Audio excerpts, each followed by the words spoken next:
She says it says within 3 minutes. Charles Bledsoe lives in an RV in the high desert. He has mobility issues, so he often orders his meals and groceries through delivery apps. Last month, Bledsoe wrote us an email saying that many of his delivery drivers didn't match their profiles in the app. I noticed the profile picture on the app showed a female named Kayla. And when the driver got here and I let him in, it was not a female and there was nobody else in the car.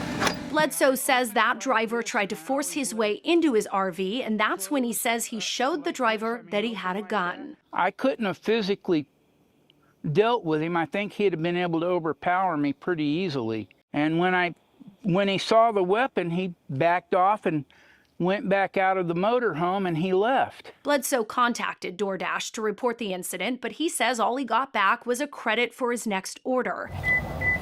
Since then, he says he's been keeping track of how many times the drivers who arrive at his door do not match their profile. Probably about 8 out of 10 times. We decided to see for ourselves. All right, we're gonna do our first order. I'm gonna go ahead and get some bagels. We spent a few hours one Friday in March ordering from both DoorDash and Uber Eats. Our producer, Amy, ordered alongside me and kept detailed notes. What time the order went in, who did the order, and where it's coming from. Okay. Now we'll just wait and see. Of the 8 orders we placed that day, 2 of the DoorDash drivers did not match their profiles.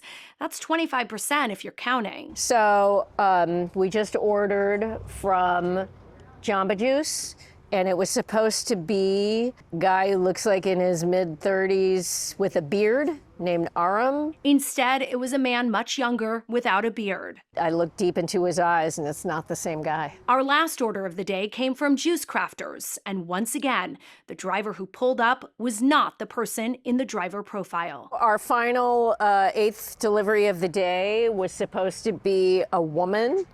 Right here, here's a picture. She has blonde, long hair, and the person who brought us this smoothie was actually a young man. Yeah, not a woman, definitely not her. In a statement to us, DoorDash said account sharing is a clear violation of our policies and we have zero tolerance for it. We permanently removed the accounts identified in this investigation. So I ordered food 10 times. Out of 10, 6 or 7 times, the driver who was supposed to be bringing me the food wasn't the person. Sergio Avedian has driven for Uber and Lyft for a decade. He's also part of the team behind the popular Rideshare Guy YouTube channel. He says they started hearing about alleged driver fraud 3 years ago. And then we started digging deeper, because the issue is not just people stealing IDs or social security numbers and having access to the platform as a driver or a courier. It goes a lot deeper than that. Avedian showed us how right now there are dozens of Uber, Lyft, DoorDash, and Uber Eats accounts for rent on Instagram and Facebook Marketplace. And I can buy myself a ready-to-go account to either drive Uber, Lyft, or deliver. So I don't have to steal anybody's idea. The work has been done already. I'll just pay the middleman a few $100s and I'm delivering or driving passengers. And why do you think it is that people are buying or stealing these identities rather than getting cleared themselves? Well, because they're not able to. Meaning they likely wouldn't pass a background check. Is the consumer safe, right? And that's the question for me. And the magnitude of these illegal accounts floating out there, fake accounts we call it, is also hurting the existing drivers who got on these platforms legally with their own paperwork, and it saturates the marketplace, right? And they earn less. So this one is for DoorDash. We reached out to several of these ads and within minutes got a live response. It says, need a food delivery account to start earning fast? You don't need any type of forms to start working. I can get you working by today.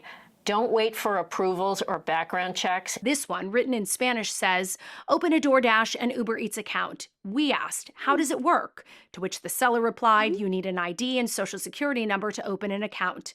We then asked, do I have to pass a background check? The seller responded, I can help you with that.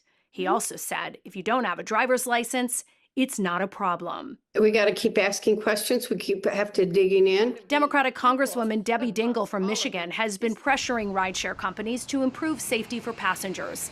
She saw our report on Uber drivers stealing the identities of others, and she says that prompted her to reach out to the company, demanding answers and accountability. I'm looking at what we can do so that we ensure people who are having background checks are the people that they say they are as background checks are being conducted. Do you think ultimately that's going to take perhaps rideshares actually meeting face to face with the people who they're allowing to drive people around? Yes, and checking IDs, and it's a serious issue that's got to be addressed. But even that wouldn't stop the leasing of accounts off of online marketplaces. This is the first time that I'm aware of it, and I will be immediately asking questions. I think everybody's vulnerable, and we got to find a way to know that the person whose background check is being done is actually the person that's going to be driving that vehicle.